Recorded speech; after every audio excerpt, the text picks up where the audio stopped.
Kung ang aral ng Ebanghelyo ang sasagana sa inyo, titibay yung inyong pagsasama. Paano mangyayari yun? Merong kasangkapang mangangaral para patibayin ang kaluluwa ng tao.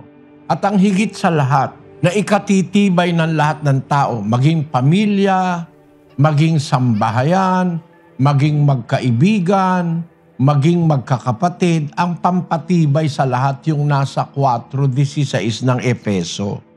Na dahil sa kanya'y ang buong katawan na nakalapat na mabuti at nagkakalakip sa pamamagitan ng tulong ng bawat kasukasuan, ayon sa paggawang nauukol sa bawat iba't ibang sangkap, ay nagpapalaki sa katawan sa ikatitibay ng kanyang sarili sa pag-ibig.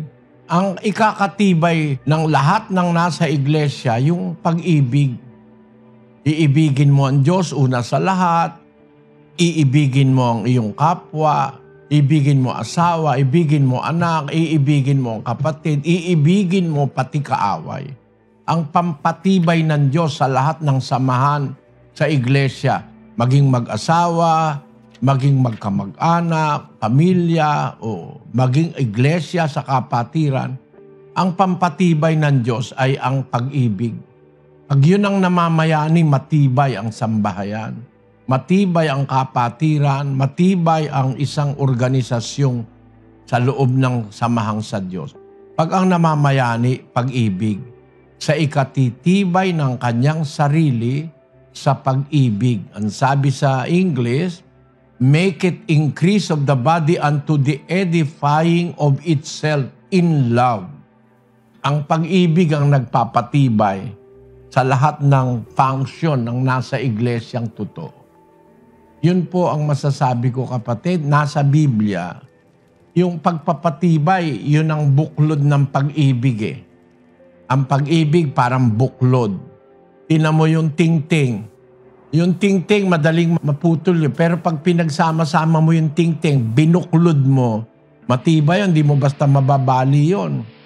Ang sabi ni Pablo sa Colosas 3:14, At sa ibabaw ng lahat ng mga bagay na ito ay mangagbihis kayo ng pag-ibig na siyang tali ng kasakdalan. Magbihis kayo ng pag-ibig na siyang tali ng kasakdalan. The bond of perfection.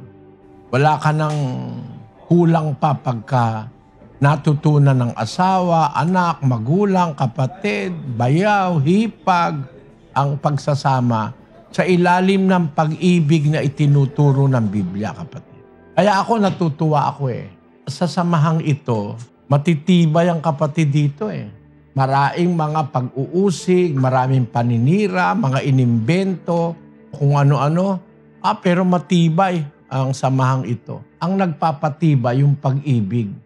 Yung itinuturo ng Biblia na pag-ibig ang pampatibay sa lahat sa loob ng iglesia.